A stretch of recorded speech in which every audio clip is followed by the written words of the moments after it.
Hi guys, today we are starting to write our formal geometric proofs. So our goal by the end of class is to be able to write a 2-column proof. As we go through this video, you're going to want to make sure that you take notes on the important information. If you go to your yellow packet, right after the 2.3 homework is a blank page, and we put that in there so that you could take notes on this information about proofs. And then right behind that it says Day 1 in-class proofs. So we're going to be doing those proofs together today. You've already been writing some proofs. They've just been algebraic proofs in 2 columns. You've already been giving your statements and giving a reason for each statement using those properties that we learned last class. So we're going to continue building on that, only we're going to include some geometry in what we are doing today. Before we do that, I want to give you some advice on writing proofs. These are 3 questions that you need to ask always. So you're going to want to pause the video and make sure that you write all of these down on that note sheet that we gave you. The first question that you always want to ask is, what is the same? So when we give you something to prove, you're going to have some given information, and you're going to want to say, what do I know that's the same, and how can I use that to help me? So it might be that it's equal or that it's congruent. The next thing you're going to want to look at is there a key word? So in the given information, there might be a keyword that would help you be able to solve the problem. You remember from last chapter a couple of keywords. You remember the word between meant that we could use the segment addition postulate. Remember that segment addition postulate tells me that if I have a line, AC, and B is somewhere in between the two. It's not necessarily in the center, so the 2 parts are not necessarily equal, but it's in between there. Then I know that I can add AB, one of the parts, and I can add BC, the other part, and that's going to represent the whole segment AC. So the segment addition postulate just tells me that I can add the 2 parts together. You're going to want to use that postulate anytime the word between is given in the proof. Sometimes you're going to see the word midpoint or bisector in the proof. Remember, that tells you that the 2 parts are equal. So again, I could have line segment AC, but if B is the midpoint, that means the 2 parts are equal, so that I know AB is equal to BC. And the same with bisector. That tells you that the 2 parts are equal. So those are some 3 key words that you may want to write down in your notes next to those steps that you're writing down. And we're going to add some keywords to this list as we go through this chapter. There's 4 days of proofs that we're going to do. So after the time passes, we'll have several keywords written down. So we had already talked about 2 questions we need to ask. We said that first we always need to ask what's the same, and then we talked about we need to ask ourselves if there's a key word. The last thing you want to ask yourself is, do I need a diagram? So like the diagrams that I just drew about the word between or midpoint, those diagrams can help me solve the problem. So if there's not a diagram given to you in situations like that, you're going to want to draw a diagram. So you want to keep these 3 steps handy because we're going to think through them as we write some of this proof today.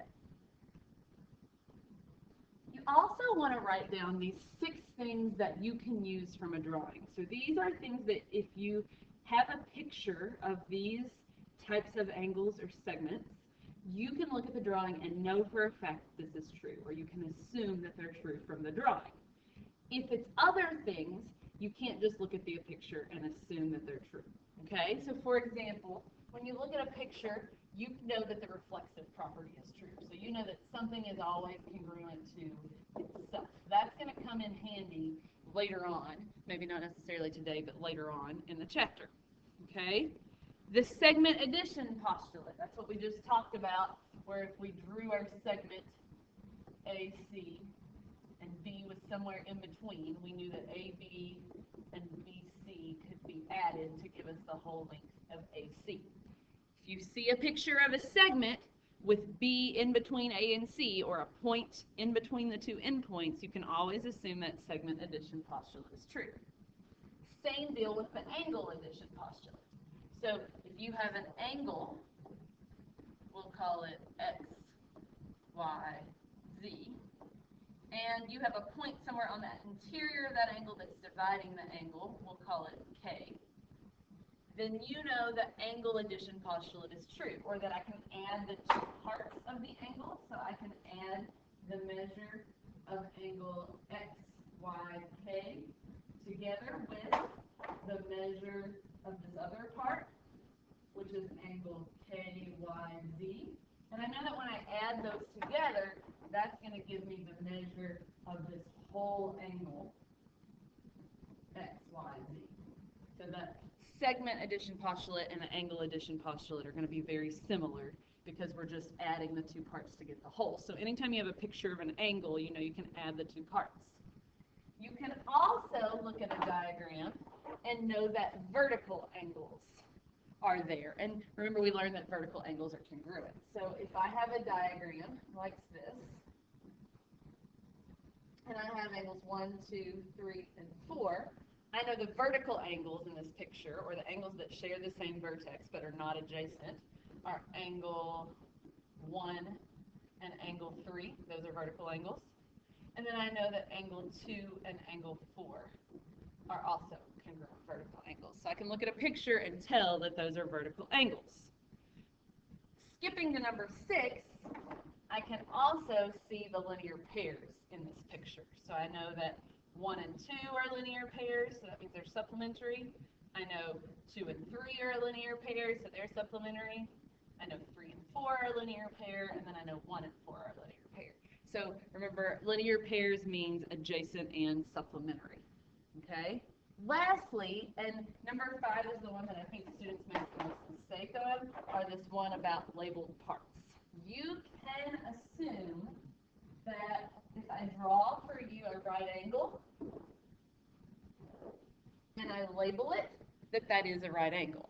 However, if I draw for you an angle that looks like a right angle but there's no label on it, that box is not there, then we can't assume it's a right angle. So here we know it's a right angle, but this one over here might be 89 degrees instead of 90. So we can't assume it's a right angle. So if something is not marked on the picture, you can't assume that that's true. So we've kind of gone through some basic information about proofs. We know 3 questions we need to ask. We know some things we can assume from a picture.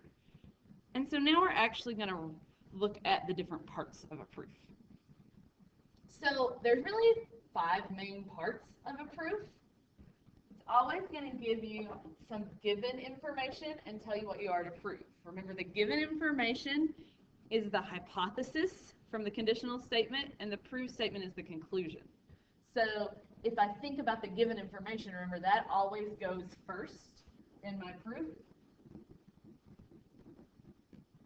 And remember that what I'm supposed to prove is always the last statement. That's not how you spell last. Let me try harder. Last statement. Okay? It will have a diagram, and in most cases, if one is not given, you're going to want to draw a diagram. So then we actually want to make sure that we include ourselves that 2 column with the statements and reasons. Okay?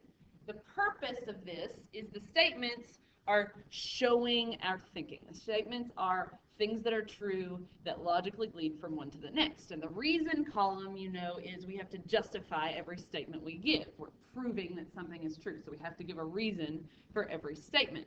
Remember, those reasons can come from specific places. So number 3 here is the big deal. You want to make sure you write down number 3 here. So remember, if you have to pause the video to write information down, to do that. Reasons could be given. You're always going to have one of those. You might use the definition of a word. You might use some of the properties from that property sheet that you have. So as we're writing these, you're going to want to get that property sheet out. So if you need to pause the video and find it, then do that. And then postulates or theorems that we've learned in class. We've learned a few of those so far, and we're going to learn some more as we go through the rest of the chapter. So any of those things can be reason. So it would be good for you to have both your property sheets, and then since it says definitions of terms, you would want to have that vocabulary sheet out with you. Okay? So we're going to now actually write our first proof. Oops, it's already written, so I'm going to erase it so that we can do it together. Okay, we're going to write this first proof together. And as we write this first proof together, it's the very first proof on the day 1 in class proof sheet, which is that next yellow sheet in your packet. Okay, so you're going to want to write this down, and you're going to want to think through the way I'm reasoning through this as we go. So first of all, it's given us the given information. So the first thing you always want to do in a proof is write down the given information as your first 2 statements. And your reason for those will always be that they're given. Remember, if you need to pause to make sure that you have all the information written down, you can do that. And then when we think about those questions that we were supposed to ask if anything is the same. So I know that x and 5 are the same because that's equal to each other in my given. And that's really going to help me because when I look at the given and what I'm supposed to prove, I see that what I'm supposed to prove has a z and a y in it. And part of the given has a z and a y in it. But I have an x instead of a 5 in my given. Since I know that they're equal, I know that I can take this 5 and substitute it in place of x. So I'm going to say 5 plus y equals z. So that, if you look at your property sheet, is the substitution property. Anytime you substitute for something, you're using the substitution property. Then I think, okay, does my statement match the proof? Well, I see that it's very close. It's got the 5 and the y and the z, but they're not in the right order. So I realize that I need the z to be over here on the right side. And the z right now of mine is on the left side. So if I were to switch what's on the 2 sides of the equal sign, we learned that that's called the symmetric property. And you'll see that on your property sheet, that the symmetric property is just switching what's on the 2 sides. Now, I'm almost finished. I see I now have the z on the right side, so that's in the same place. But the y and the 5 are in the wrong order. Remember, y plus 5 is really the same thing as 5 plus y, but we want to have it written in our right order. So we're going to switch the order here, and we're going to say z equals y plus 5. You learned back in elementary school that you could switch the order of what you're adding, like 3 plus 4 is 7, and 4 plus 3 is 7. Doesn't matter what order the numbers are in. Okay? That's called the commutative property.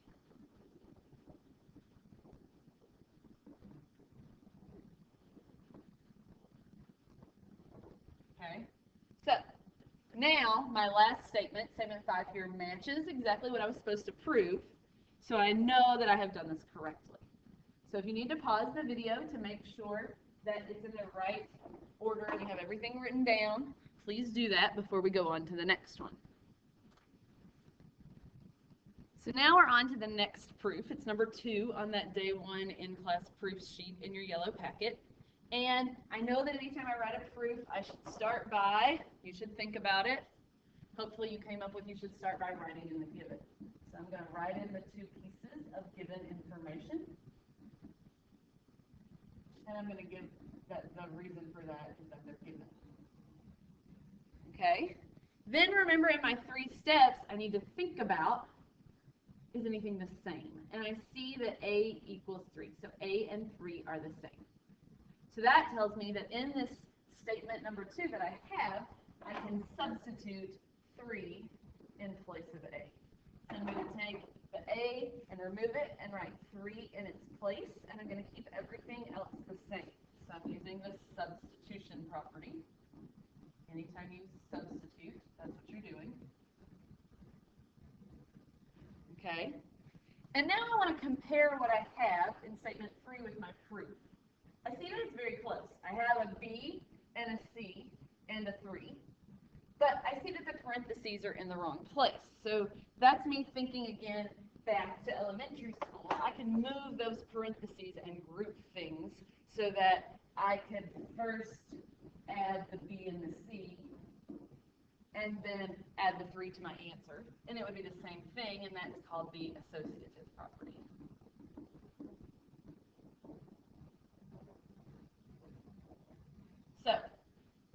we have now the exact same thing as what's in the proof statement, and I know that I'm finished with this proof. So proofs number 1 and 2 were very similar. We were using substitution, and then we were moving things to make sure that they're in the same order as what we were supposed to prove. If you look at the third proof, it changes just a little bit. So this third proof, if you look at it, I see that I have some given information, so I want to start by writing that down. A is between C and T, that's given. And CA is equal to, XY, and that's given. Okay, so I think back to those 3 questions that I was supposed to ask myself. One of them was, is there any key words? And I see, okay, the word between is a key word. Remember, the word between told me I'm supposed to use the segment addition postulate. So I know I'm going to be using the segment addition postulate in here. And I see that on your paper you already have a diagram drawn that looks something like this. It's got C and T and A somewhere in between. So that diagram should help me using the segment addition postulate to write my statement. So I know using the segment addition postulate that CA, the first part, if I add it together with my second part, AT, I will get the length of the whole segment, CT. So that's the segment addition postulate. Remember that the word between is what told us to do that, use that segment addition postulate. So now I'm thinking, okay, if I go back to those other questions, because I'm not sure what to do next, I see the first question said, is anything the same? And I notice that CA and XY are the same here in my given. So remember, when 2 things are the same, you can replace one with the other or substitute. So I know I can take XY and substitute it in place of CA. And I'm like, okay, well, that's a good idea because XY is in the statement I'm supposed to prove. So I know I want to get that in my equation here. So I know that XY, which I replace CA, and I keep everything else the same.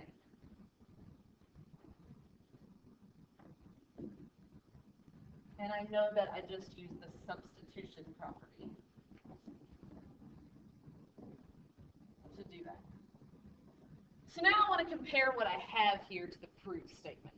So I have XY plus AT, and that's in my proof statement. And then I also have CT, and that's in my proof statement.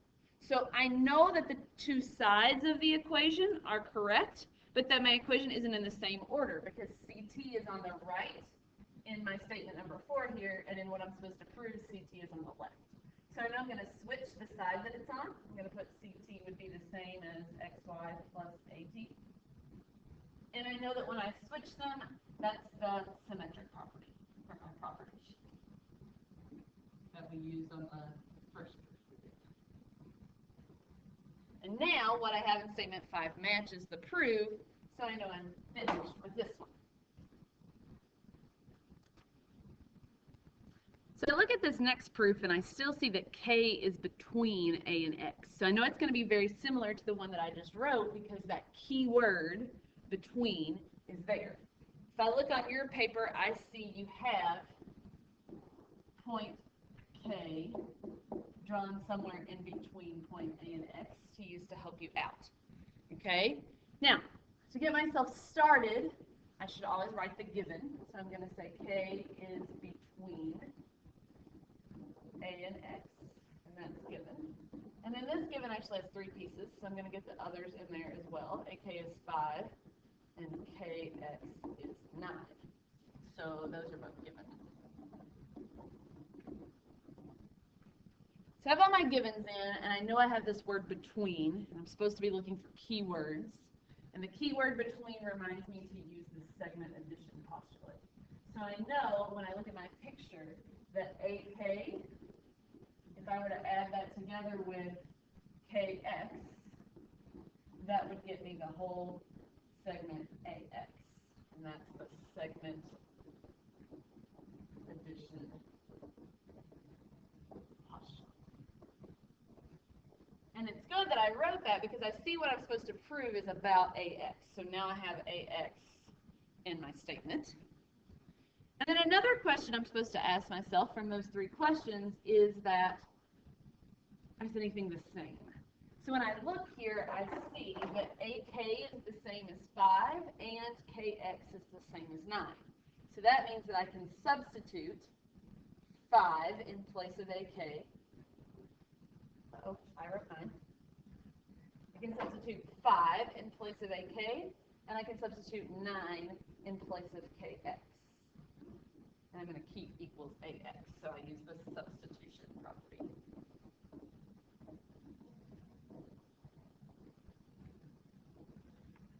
And I say, okay, well, AX equals 5 plus 9. Well, 5 plus 9 is 14. I actually know that. I just simplified it, so I can call that simplified. So anytime that you're just adding like terms, you're really just simplifying. And now I'm going to compare step 6 here back to what I'm supposed to prove. And I'll see that the proof says AX is 14, but this step 6 says 14 is AX. So if you think back to what we did on the other proofs, you know that you have to switch those from the left side to the right side, and that the property you're using is symmetric property. So now I take a look here, AX equals 14 is my proof, and AX equals 14 is my statement number 7, so I know that I did this one correctly.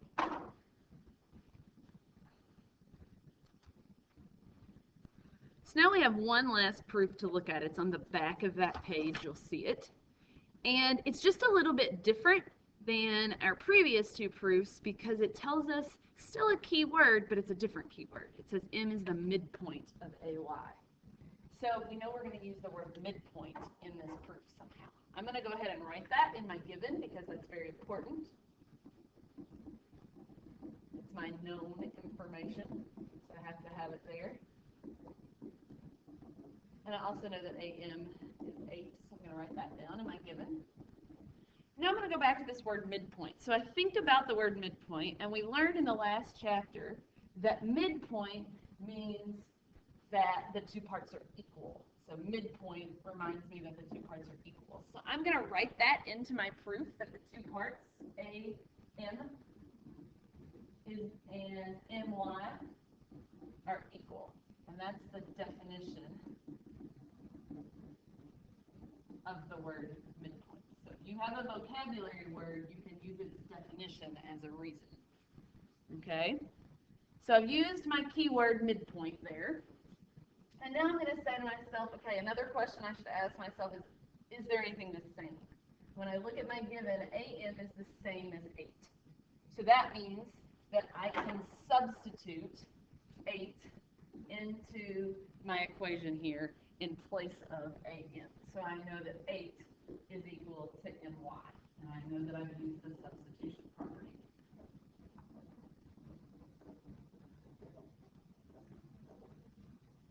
And then I want to compare what I've got here. Okay, so I have 8 equals MY in step 4. But what I'm supposed to prove is backwards from that. It says MY equals 8. So I know that I need to switch that around using the symmetric property. And now my step 5 matches what I'm supposed to prove so that I know I've finished with this proof. Remember that if you don't have all of these written down, that you're going to want to have them as examples. So you may want to pause the video or go back through the video and make sure you have all the steps written down to every one. Because now I want you to practice doing some of these. So if you look in your packet at the next page, it says it says geometry proofs, day 1 assignment. So right here what's written in blue is the title. You're going to do numbers 1 through 15. There are not 15 proofs. There are only 4. So the front side of the page is 4 proofs for you to practice. And then if you look at the back side of the page, there's some properties for you to identify using our property sheet. Okay? The other thing that I wanted to tell you was the number of steps, or the minimum number of steps. So like in problem 1, you need at least 6 steps. Or in problem 2, you need at least 6 steps. In problem 3, it takes at least 7, and in problem 4, it takes at least 4. So be aware that just to kind of get you going, this is how many steps you need to write for each proof for it to be completely done. So now that you're finished with the video, you're going to spend some time working on writing these proofs. Use your notes from the video, use the examples we did to help you.